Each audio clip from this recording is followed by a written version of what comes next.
Hello, everyone. In the past few years, many organizations are going through digital transformation using emerging technologies such as AI, blockchain, cloud computing, data analytics, etc., to improve the operation efficiency and effectiveness so as to providing better customer experience and running the business in a more cost-effective way.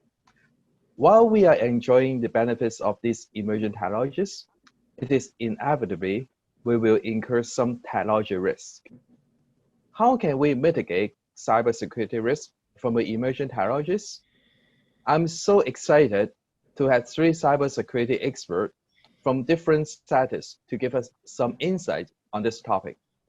We have Parag from VF Corporation, Akina from Great Eagle Holding Limited, and Alva from Yapay. Maybe I pass to the panelists to introduce themselves. So maybe lady first, Akina. Great, thank you. Well, I wanted to correct that I am a security expert. Actually, I'm the security hazard or the risk in the most enterprise because I wrote a lot of new stuff and kind of challenge our security a bit. So I think the reason I'm on this panel is I wanted to be able to hear what the experts have to say and how do they deal with people like me. Okay, so Parag, would you mind to introduce yourself? Yeah, sure. Thanks, Darren. Great to be here. Hello, everyone. My name is Parag Devdar. I'm the Director for Information Security with VF Corporation based in Hong Kong. Been in the security field for close to 20 years now. Very passionate about cybersecurity, but also equally passionate about new technologies and trying to bring new technologies to help the business grow and enable them do better business. Okay, thank you. Last but not the least, Alpha, please. Hello everyone, I'm Alpha, and I'm the co-founder of the Yapay, but I'm afraid that you call me as an expert of information security. Of course, I'm a player, one of the players in the fintech area, and I'm responsible to the security parts in my organizations. And so that maybe we can move on to questions and see whether the participant will be interested in our panel discussions. Yes. Okay. Welcome to join our panel discussion today. Let's start now. First of all, I would like to ask our panelists, how can we evaluate the risk that new applications may have to our networks before beginning to implement them? Is there any methodologies or guiding principles that you can share with us? Maybe lady first, Akina, can you give us some insight? Well, I'm the head of digital transformation and innovation at the Great Eagle Holding, right? So I have a lot of different business units, and my job is to bring in new technology innovations and stuff. And the first thing that our security and IT team always going to ask me is the product secured, especially when it's on the cloud. And I said, yeah, of course, right? I'd rather have experts looking after the system rather than just some people in my team or in the organization look after software. So this the cloud thingy. So, but I don't understand or what is some of the risk that you guys think that might be going on wrong with cloud-based solutions? Are there? I mean, what is the risk? So because I want to implement a lot of cloud stuff. So what is some of the most challenging thing you guys would throw at people like me and said, stop, you can't do it because it's going to crash your network? I don't know. Tell me. So actually for myself, I asked my team to do some cloud suitability assessment to identify the risk area. But I'm not an expert here. So maybe I pass to Parag if he has any insights to us, because I know you are the CISO of VF Group, so you may have some insight to us. Right. So Akina, you're right to ask that question. What is going to happen if I bring in a new technology? And that's where, as Darren mentioned, I think it's important to do a risk assessment to see why this technology needs to be there in the organization. What data are you going to store in this technology? How is this data going to be protected? There are various regulations around cloud security, cloud applications as well. So if you look at a lot of countries are now bringing in regulations around data privacy, data residency, data sovereignty, etc. So cloud is something which we need to understand, where the data is actually getting stored, because various vendors have various cloud platforms which are storing data across the world somewhere, right? So we need to understand where the data is going to be stored, how the data is going to be accessed, because it's not within the network, right? So it's not protected, as it is within the network. So how people are going to get access to that data. So access, authentication, encryption. These are some of the sort of risks or controls what we need to look at when bringing in cloud technology. So apart from the data aspect. So would I be fair enough to say that this is actually an IT job and I shouldn't have to worry about it? Like you guys would take care of all of that, like like testing the. Generally it's IT security. It's not really IT security. It's information security, right? So it's or not just an IT job. I would say it's a job of multiple teams there. It's a team effort. You need to look at the business side of it, what business actually needs, from the IT side, from legal and compliance side. So there are multiple stakeholders in it, and everybody needs to work together on this. Right. Yeah. Like given like we are the users, of course we're gonna look after the data. But from the lot of business users perspective, they're not technical. So if you ask us to make sure that it's risk-free, it's kind of hard for us to do it. And what are some of the tricks and tips that you can do from an IT side to make sure that cloud-based solutions are secured? Okay, maybe I can share my experience in this case. Via YetPay, we migrate our production service to the cloud last year. And first of all, we will evaluate what will this change will bring to our business first. If this move will not have some benefits to our business, we will not doing something like this change.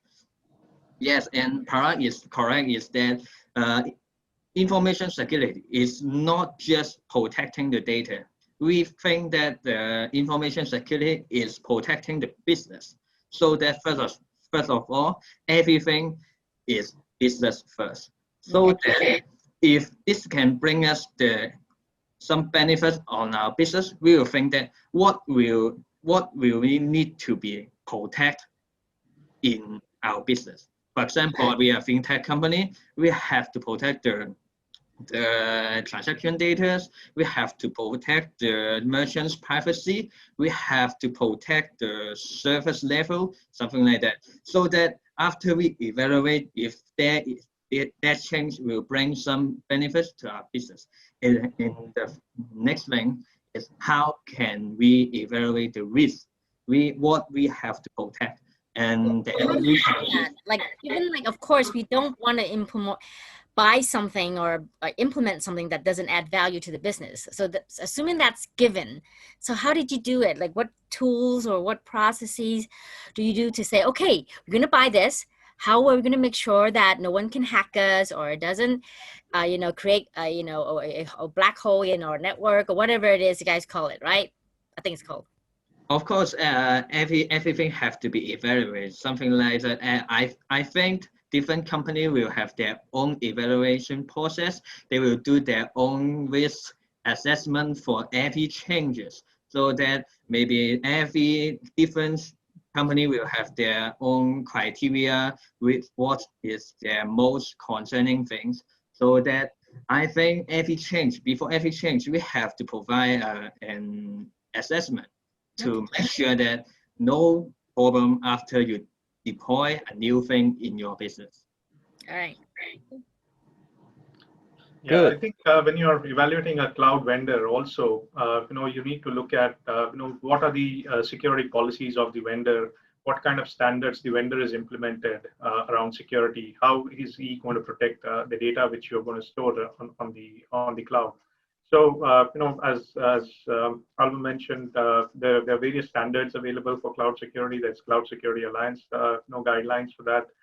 So, each company has its own risk assessment process.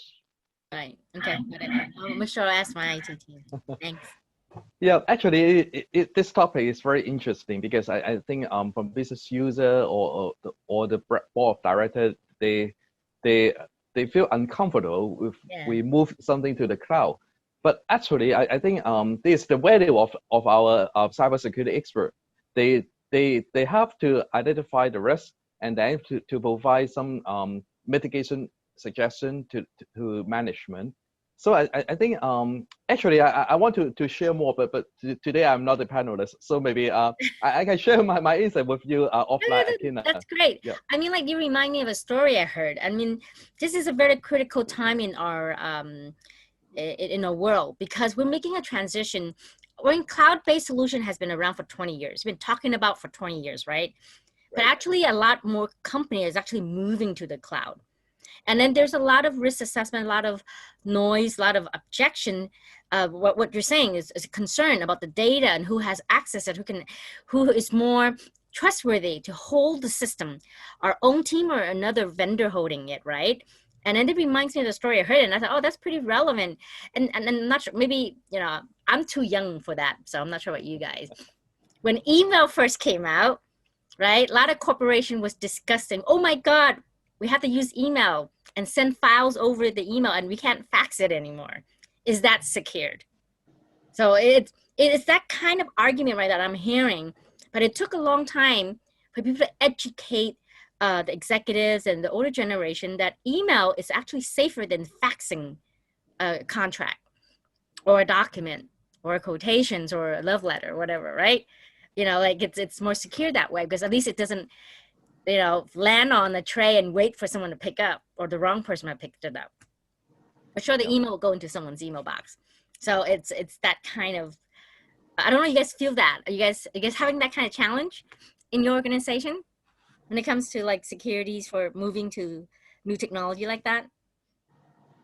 Yes, of course, is you're talking about the email, and I would like to share that is most people will concerning a new thing come out, and what will be the security concern on these new things.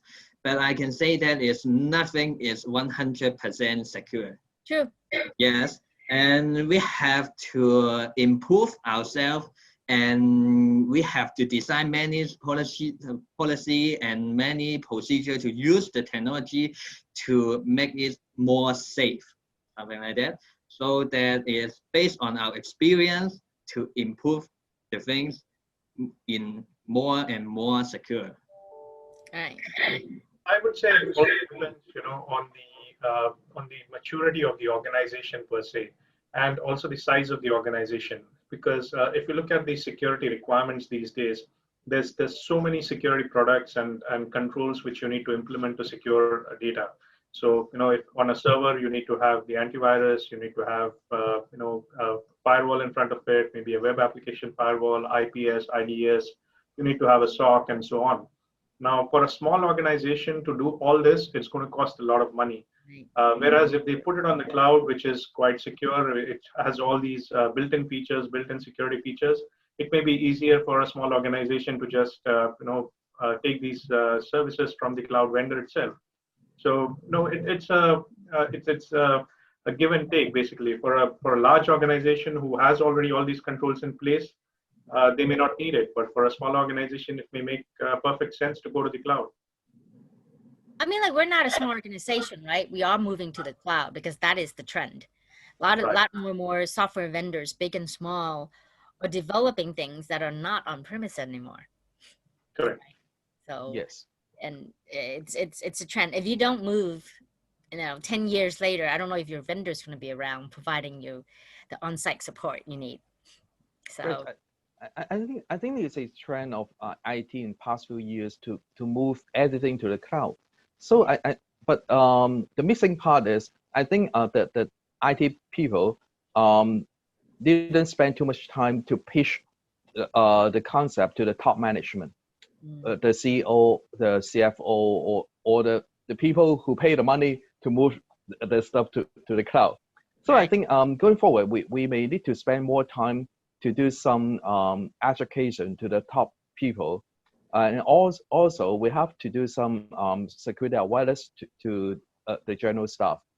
So as Albert mentioned, there's no 100% safe, no matter it's on premises or on the cloud. So usually, I think nowadays, 90% or above security threats can be detected or protected by the security measures. But the remaining part is usually triggered by people. Yes, So, I totally agree. So yeah, you do some fishing stuff in our company, you'll fish some fish. yes. Yeah, you know what I mean. Yes. Fishing joke.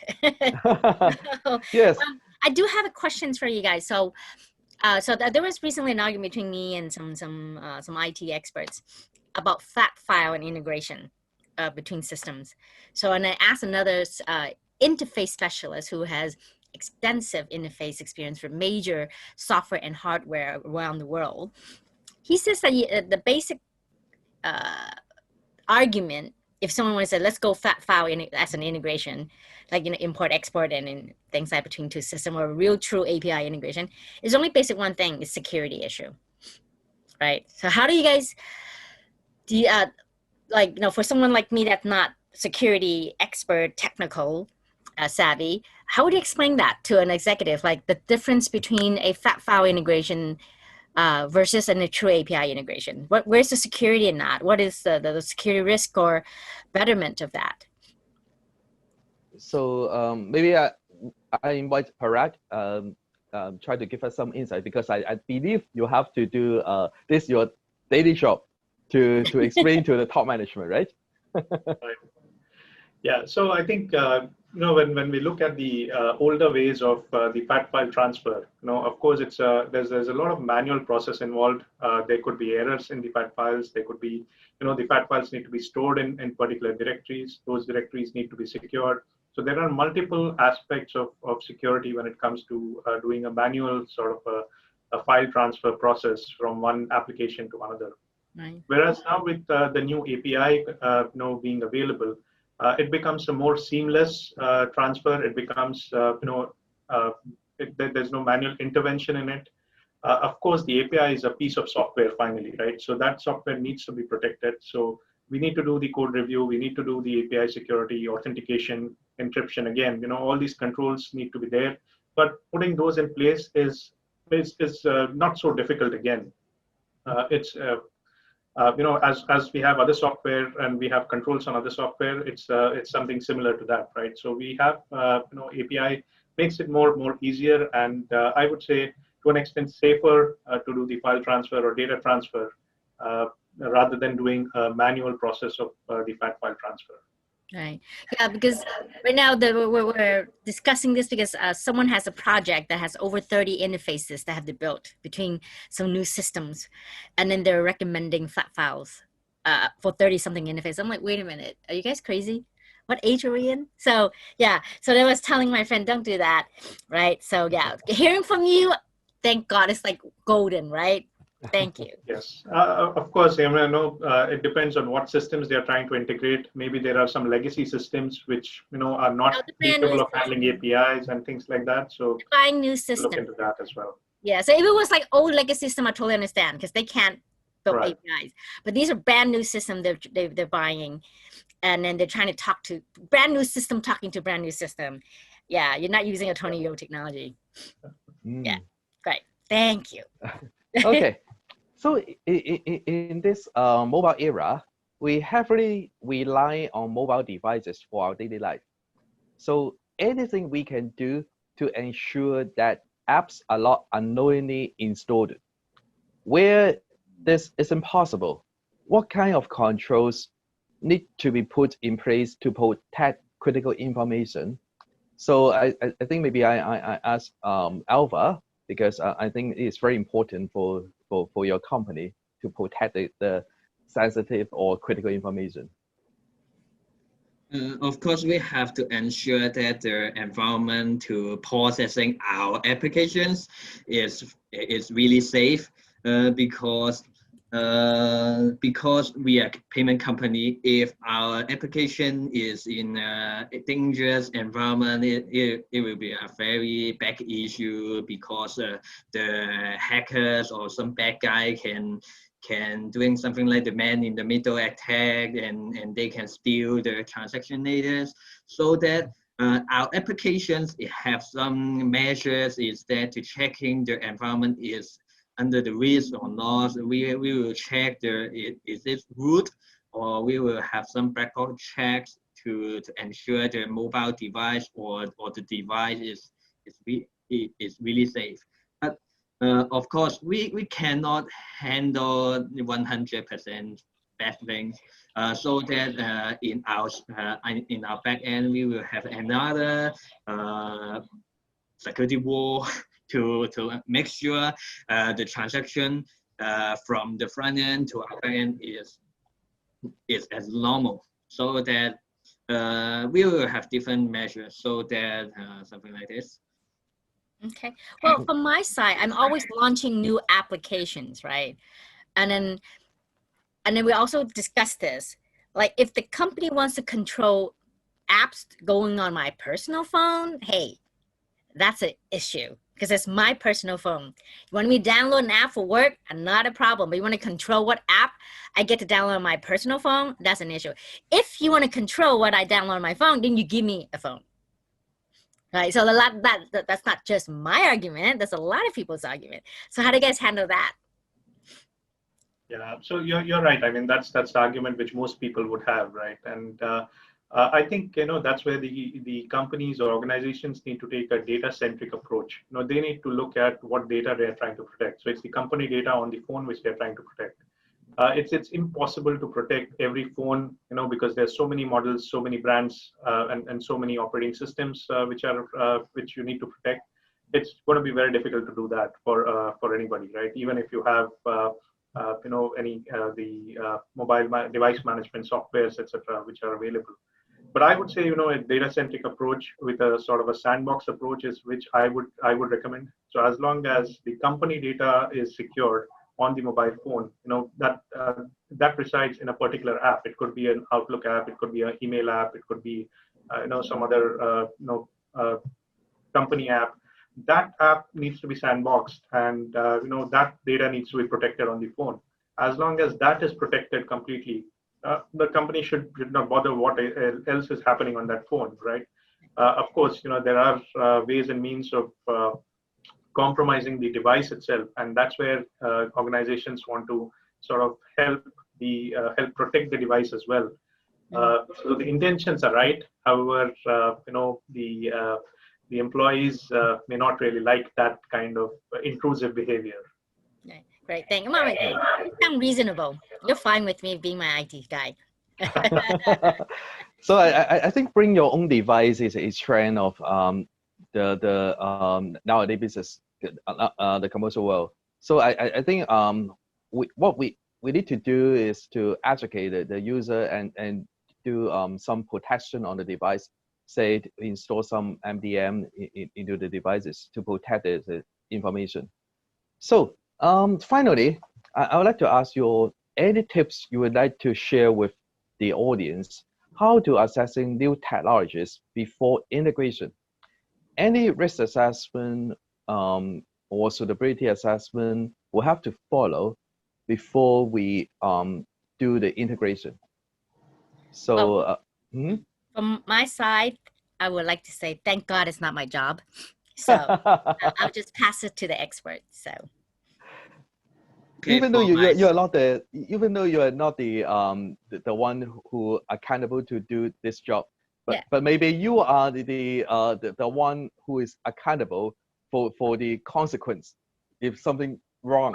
So right? I always follow rules. Okay, I sound like a maverick, but I'm not. Okay, I follow the rules and I listen. No, when I choose a solution or a product that I think is relevant for the business, I always make sure the security, the IT, check it out, do whatever you need, and let me know and say, okay, Akina, good to go before I do it. So that's why I said I'm glad it's not my job, because it is a tough job and it's a lot of work, and they have to be very savvy and keep up to the latest thing that's going on. you know, and it's a very unique expertise, and then I value that in people who are reasonable. Okay. So do you know in cybersecurity world we have the ABC rules. B is stand for believe nobody. Okay. Sorry, Alva, you want to say something? Okay, for my side is remember to follow the industrial standard and guideline, and also thank God we are in fintech area and there are lots of guideline and lots of standard and lots of compliance we have to follow. So that is quite easy to measure which we can do or which we cannot do. Right. So Parag, you want to share something with us? Yeah, sure. So when you're bringing in a new application, a new vendor, a new software, whatever it is, I would say, as you mentioned, trust but verify. That's what we do. Okay, so we trust the software, but we need to verify what access the software has, what kind of data it's going to access, where it's going to store it, and so on. So I would say, you first put the application or a software in your lab, or a sandbox PC, test it out, look at the logs, make sure, it does what it says, and it does not do, more than what it should be doing, and getting access to, confidential data, or sending confidential data out, or bringing a backdoor into your network. So these are things which you really need to test it out first before bringing and adopting that system into your network. Also, be careful about shadow IT. There are a lot of freeware software tools available which users can download and start using by themselves. So beware of that. Be careful. Again, user awareness and training is very important in this aspect. Right. Agree. Great. Okay. Thank you very much. Thanks for your time. Thank so, you. Very nice to talk with the expert. Yeah, it was fun. Thank you. It was nice So, to meet you guys. Thank you so much. Have a nice day. Thanks. Have a nice day. Okay. Bye-bye.